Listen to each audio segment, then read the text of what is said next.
দেখুন কাণ্ড, চা খেতে গিয়ে ভাতটা বেশি ফুটে গেল, বলতে পারেন অনেকটাই নরম হয়ে গেছে, জলও কমে গেছে।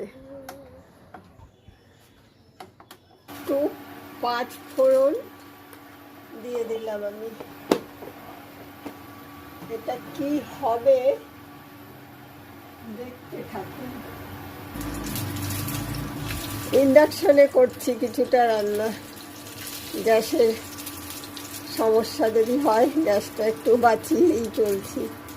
ভাত করেছি গ্যাস ওভেনে, এখন এই পাট শাকের ডালটাকে ফোড়ন দিচ্ছি, মানে তড়কা দিচ্ছি ইন্ডাকশনে। ইন্ডাকশনটা আমার কিচেনে রাখারই জায়গা নেই।